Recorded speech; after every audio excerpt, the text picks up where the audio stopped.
Deísta, aquele que crê em Deus sem aceitar religião nem culto. Nesse vídeo eu vou demonstrar como é possível que uma pessoa que acredita na existência de um Deus pode ter uma concepção de existência mais próxima da de um ateu do que de um cristão, por mais contraditório que isso pareça ser.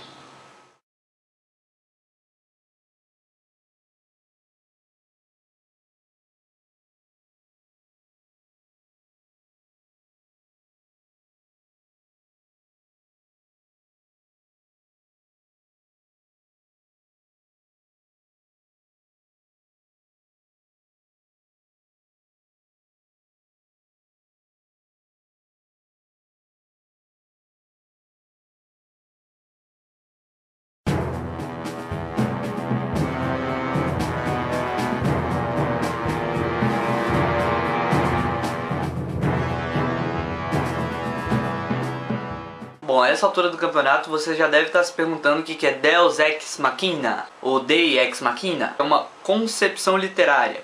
Em algumas narrativas da Grécia Antiga, a personagem principal da história se encontrava numa situação que era irreversível. O cara estava encurralado por inimigos, tinha sido envenenado, estava prestes a ser pego por um leão, ou sei lá. Uma situação basicamente complicada para o personagem, onde um emaranhado narrativo tinha dado um problema que não teria solução e a personagem ia se dar mal. E como é que se soluciona um problema desse? Põe um Deus que está acima de qualquer regra e ele vai lá e intervém e salva a pele da personagem. Se o personagem estava encurralado, um Deus vem e destrói os exércitos inimigos. Se o cara estava envenenado, aparece um Deus e retira o veneno do corpo do cara. Se o cara estava sendo perseguido por um leão, um Deus aparece, dá uma bicuda na cabeça do leão e acaba com o problema. Bom, essa estrutura narrativa aparecia certas vezes na literatura grega. E quando caía para o teatro, como que se representava?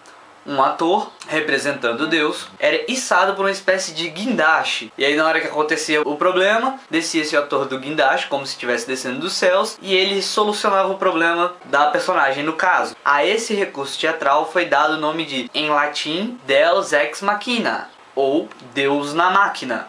E essa é a origem do termo. Deus Ex Machina, ou Deus na máquina, representa o intervencionismo de forças superiores. E com o passar do tempo, consolidou-se a ideia de Deus Ex Machina como um recurso literário de intervencionismo que vai de encontro ao andar natural da história. Insere-se alguma coisa, assim como no teatro grego inseria-se o Deus, para solucionar uma questão entroncada na narrativa. Um exemplo atual famoso de Deus Ex Machina é Matrix, em Matrix Revolution, onde os robôs iam destruir Zion, e aí Neo consegue contratar com uma espécie de consciência do mundo das máquinas, que se ele vencesse o agente Smith, que era um potente destruidor do mundo das máquinas, as máquinas não atacariam Zion. Então o que de repente parecia ser uma destruição certa para Zion, deixa de ser certa, porque Neo ou Neo conseguiu convencer as máquinas a cumprir um contrato de que, se eu te salvar do agente Smith, você nos poupa. E a pergunta é: por que diabos você está falando disso? Porque isso vai ser fundamental para eu tratar da diferença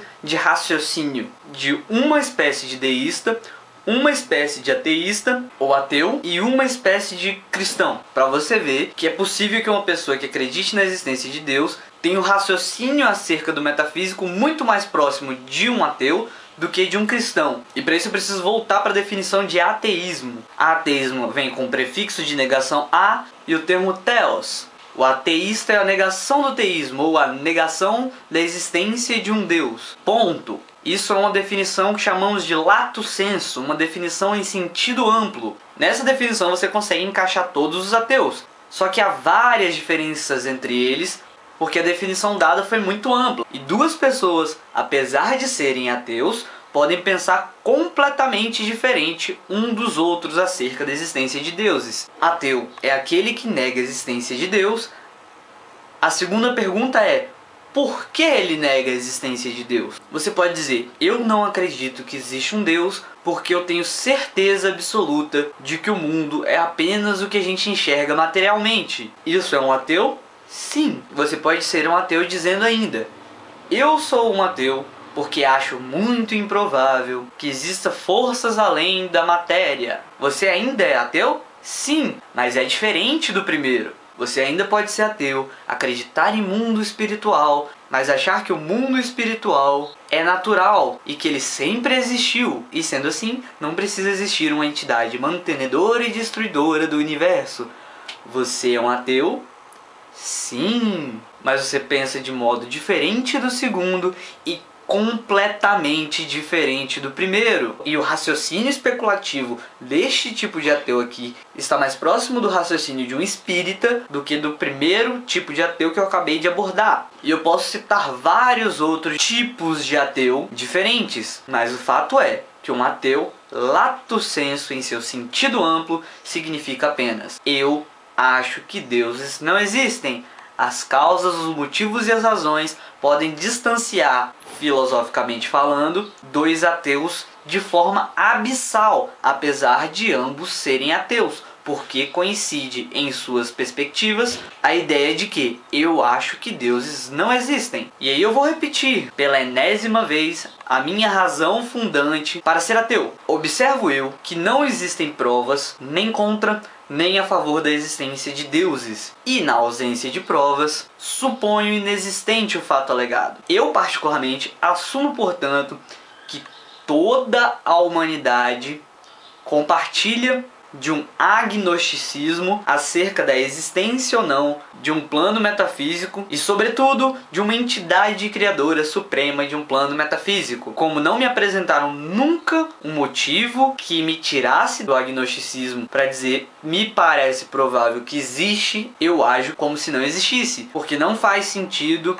assumir como real uma coisa só porque não pode ser provada a sua inexistência. Como não faz sentido ficar especulando que existe um unicórnio invisível intocado aqui do meu lado, como não faz sentido eu ficar especulando que eu estou no mundo de Matrix e que toda essa realidade foi feita para me manter como uma pilha para robôs, do mesmo jeito que não faz sentido eu ficar especulando que todo o universo observável à minha volta é apenas produto da minha imaginação, fundada em princípios axiológicos matemáticos e blá blá blá blá blá. Não faz sentido imaginar que especulações inverificáveis são reais simplesmente porque eu não posso prová-las irreais. E, portanto, parto do princípio de que todas essas coisas são falsas, salvo se me mostrarem evidências de sua veracidade. Deu para entender? Pois bem,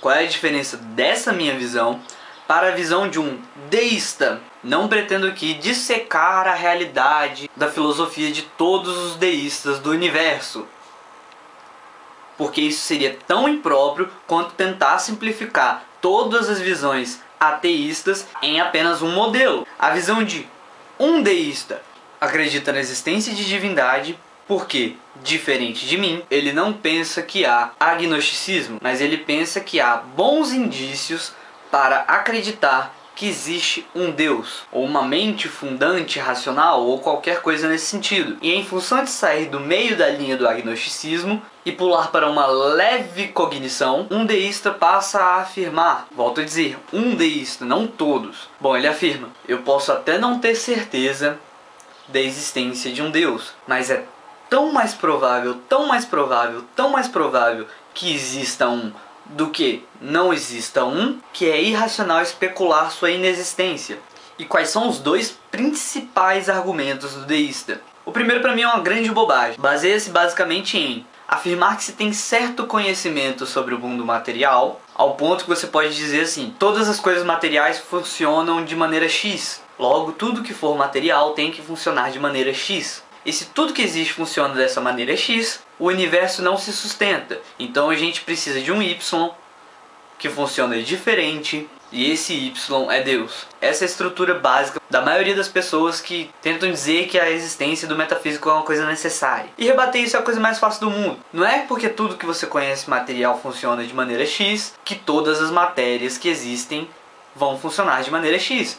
Você pode admitir uma matéria que funcione diferente. Não, não pode não. Se você assume que existe uma coisa que está além do físico, que você pode especular da maneira que for, criar suas regras, por que não pode existir uma coisa que seja física, que funcione de uma maneira que você simplesmente não sabe explicar? Eu não sei se eu me fiz entender, mas eu já fiz alguns vídeos tratando desse tipo de argumento. A ideia é que a natureza das coisas pode surpreender o padrão que temos como expectativa. Isso nós vimos com a relatividade de Einstein, que chocou o mundo, e depois o próprio Einstein ficou chocado com os princípios da mecânica quântica. Então todas aquelas coisas de precisamos de um motor primeiro, precisamos de uma razão ânimos externa ou qualquer coisa nesse sentido, é basicamente infundada, porque ela cria uma coisa que por definição soluciona o problema. Isso é o que? Mundo das ideias. Criar uma coisa ideal para resolver o problema não significa que essa coisa ideal existe. O segundo argumento deísta é o que eu chamo de questão da ordem, que se baseia no seguinte: se não existe uma razão por trás da existência material, por que a existência material é racional? Ou seja, porque a coesão na matéria, como que seres simples conseguem gerar seres complexos através de regras matemáticas e físicas de maneira espontânea? Se existem regras fixas que possibilitam, independente de intervenção, e isso é importante, que seres simples gerem seres complexos, que explosão de estrelas gerem planetas, e que um desses planetas é a Terra, que possibilita vida, e vidas das mais diversas. Como que isso seria possível sem uma razão por trás dessas regras? Eu vou falar dessa questão da ordem em outro vídeo, um vídeo que vai ficar enorme, eu vou fazer bem mais pra frente, quando eu tiver com tempo, porque eu tô com o tempo muito apertado, e eu tô gravando esse vídeo aqui nas entrelinhas, aqui quando dá pra fazer alguma coisa. E nesse vídeo eu vou tentar mostrar, existem várias possibilidades de explicação de por que o mundo pode ser racional e organizado e ao mesmo tempo não existe mente fundante por trás dessa organização. A pretensão do vídeo não será mostrar que é certeza que não existe mente fundante, mas que é plenamente possível. E sendo plenamente possível, eu arrasto a linha do deísta que afirma que é muito provável que exista um Deus de volta para o agnosticismo. E estando no ponto do agnosticismo, eu pendo para a inexistência pelos motivos que já tracei. Então perceba, entre uma pessoa que se declara ateu e uma pessoa que se declara deísta, pode ser que a única diferença que tenha sobre sua especulação sobre o metafísico seja de que um acha que a organização estrutural, que a estrutura da existência indica a existência de um Deus, indica a existência de uma razão por trás dessa estrutura, ao passo que um tipo de ateu, que é o meu caso, enxerga várias outras possibilidades para justificar a estruturação organizada e previsível, no sentido de racionalizada, da existência. Perceba que entre esses dois tipos específicos, de ateu e de deísta, existe apenas uma linha tênue de discordância. E a esse passo é possível que você já esteja se perguntando o que isso tem a ver com Deus Ex Machina e o cristianismo. Bom, a justificação do deísta, desse tipo de deísta, para acreditar na existência de Deus, é justamente o quão maravilhoso é o universo no sentido de como ele funciona perfeitamente em suas relações de causa e efeito, de maneira matemática, de maneira sistemática. Segundo a visão desse tipo de deísta, a arquitetura desse universo é tão sólida, é tão independente, é tão sistemática, que ela não precisa de qualquer intervenção. Ela funciona de tal maneira que consegue gerar mente inteligente a partir do desenvolvimento de compostos que se moldam de um modo complexo, capaz de gerar vida racional. A justificação da crença desse deísta em um Deus é justamente a ausência de intervencionismo metafísico. E aí que tal que isola colossalmente esse tipo de ateu e esse tipo de deísta de um cristão.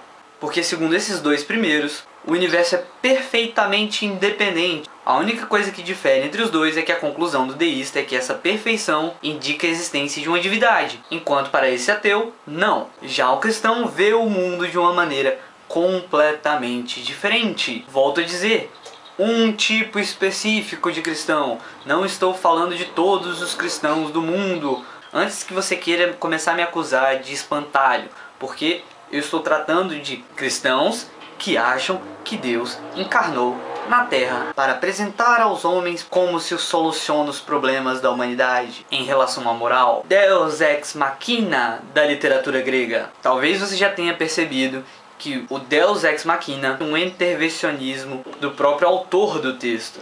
Quer dizer, ele escreve uma obra, mas em certo momento ele precisa inserir alguma coisa que não era esperado pelo desenvolvimento do enredo, mas que soluciona o problema. E o cristianismo imagina um Deus perfeito, que tudo sabe, que tudo pode, mas que cria o ser humano, uma criatura falha que erra. E o cristianismo culpa o ser humano por ser falho e errar, e exime completamente o criador do ser humano de culpa, por dizer que ele transcende a existência, como se isso justificasse alguma coisa. Bom, seria como dizer que as máquinas de Matrix são as culpadas pela destruição do universo humano, mas os humanos, que sabiam da possibilidade de serem destruídos, não são culpados por criarem as máquinas. Isso parece fazer algum sentido para você? Para mim, não. Depois, assumindo esse absurdo lógico de que o construtor, sabendo que ia dar problema na sua construção, insistiu em construí-la e ele ainda assim não é responsável pelo erro. Além disso, esse construtor mandou a si mesmo, que na verdade era seu filho, mas enfim, não vou entrar nesses detalhes, mas interviu no sentido de ajustar o erro da sua construção e ainda assim ela permaneceu defeituosa. Então, segundo a visão majoritária dos cristãos, Deus que tudo sabe, que tudo pode, criou os homens que fazem besteira, mas ele não é responsável pelas besteiras que eles fazem. O suposto Deus do cristianismo tudo sabe, então ele sabia que ia dar besteira e mesmo assim quis criar as criaturas que fazem besteira. Ah, mas ele deu livre-arbítrio, que é uma coisa boa. Uai, mas se ele tudo pode, ele poderia dar livre-arbítrio e ao mesmo tempo suas criaturas sempre escolhessem fazer a coisa certa, já que ele tudo pode, não? E depois ele encarnou ou mandou seu filho, ou os dois, para ensinar aos homens sobre Deus e sobre a moral, e mesmo assim eles continuaram fazendo coisas erradas. Ora, um Deus que tudo pode não pode intervir na vontade, mas pode vir aqui e instruir? Um Deus que tudo pode, ao invés de criar um segmento de condições sociais, onde as pessoas aprenderiam por si mesmas o que é socialmente interessante e o que não é, ao invés disso precisou ele mesmo colocar o seu dedo e intervir? Isso tem cara de plano perfeito para você? Ou tem cara de Deus ex machina, intervencionismo transcendental barato para dar solução a um sistema defeituoso criado por esse ser transcendental? Parece imagem de perfeição. Pela via racional você consegue ver isso apenas se você sentir no seu coração que esse papo tem alguma coisa a ver com a realidade. Qual foi o objetivo desse vídeo? Mostrar para você que filosofia racional sobre fundamentos da existência não tem nada a ver com a apologética cristã. Maldita câmera desligou antes que eu terminasse. Então, o objetivo desse vídeo foi mostrar que racionalizar, refletir e filosofar sobre a existência não tem nada a ver com usar filosofia, razão e reflexão sobre a existência para justificar crenças que obviamente, evidentemente não batem com a realidade. Crenças que se manteram ao longo do tempo porque foram usadas incessantemente na história como instrumento de poder. Mas se você quer fazer parte desse ciclo, divirta-se. Paz para todos.